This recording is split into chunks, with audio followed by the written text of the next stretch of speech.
जय हिंद दोस्तों। 4 मई SSC MTS का पेपर हो चुका है और फर्स्ट शिफ्ट में जितने भी क्वेश्चन आए थे, जो 25 क्वेश्चन जीके जीएस के आए थे, उसे हम इस वीडियो में डिस्कस करने वाले हैं। बहुत ही क्वेश्चन परीक्षाओं में बहुत बार रिपीट हो रहे हैं, तो ये वीडियो आपकी परीक्षा के दृष्टि से बहुत ही महत्वपूर्ण हो जाता है। तो आप लोग वीडियो को पूरा देखें और अपना प्यार दें। तो चलिए बिना किसी देरी के वीडियो को शुरू करते हैं।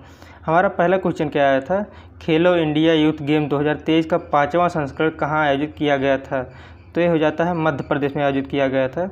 30 जनवरी से 11 फरवरी तक यह आयोजित किया गया था और इसमें महाराष्ट्र 56 स्वर्ण के साथ और 50 रजत और 50 कांस्य पदक के साथ शीर्ष स्थान पर रहा था। वहीं हरियाणा 41 स्वर्ण 32 रजत 55 कांस्य के साथ दूसरे स्थान पर था।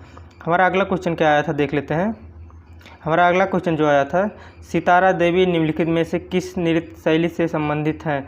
तो ये कथक के लिए संबंधित है। अगला प्रश्न क्या आया था देख लेते हैं।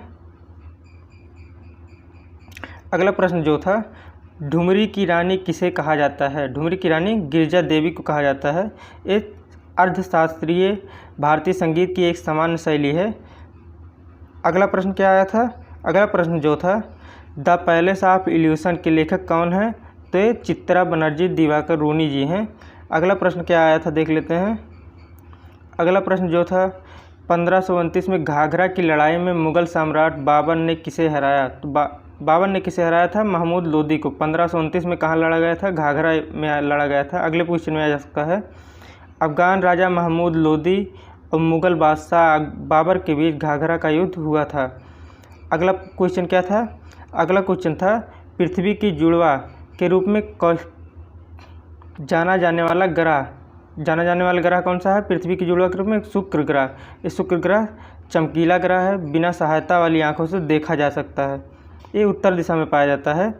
अगला क्वेश्चन क्या आया था। अगला क्वेश्चन था, संगमरमर का रासायनिक सूत्र क्या है। CaCO3 कैल्शियम कार्बोनेट कहा जाता है। यह एक अकार्बनिक रासायनिक यौगिक है। अगला प्रश्न क्या आया था, जनगणना 2011 के अनुसार भारत की नगरीय जनसंख्या का प्रतिशत कितना था। तो जनगणना 2011 के अनुसार भारत की नगरीय जनसंख्या का परसेंट 31.16% नगरीय जनसंख्या थी और रूरल जो ग्रामीण थी 68.8% थी। अगला प्रश्न क्या आया था उसे देख लेते हैं।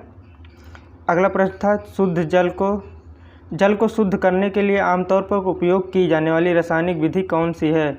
तो ये जो है एक क्लोरीनीकरण है। इसमें क्लोरीन का यौगिक मिलाया जाता है और पानी को साफ किया जाता है, जिससे कीटाणु मर जाते हैं।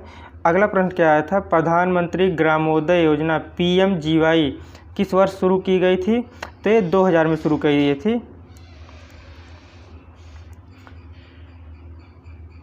अगला प्रश्न क्या आया था, स्वामी विवेकानंद का आध्यात्मिक गुरु कौन थे। तो गुरुदेव रामकृष्ण परमहंस जी थे इनके गुरु।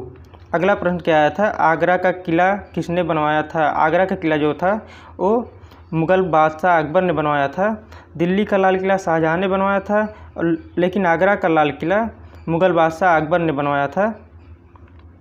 अगला प्रश्न क्या था। अगला प्रश्न था, 2022 सुल्तान जोहर कप किसने जीता है। एक करंट से है, भारत ने जीता है। अगला प्रश्न है, कपास थर्मल पावर स्टेशन कहाँ पर है। कपास थर्मल पावर स्टेशन कहाँ पर है। तो ये गुजरात में स्थित है। अगला प्रश्न आया था, कोदो कुटकी हड़का माउंटी किस तरह की फसल है।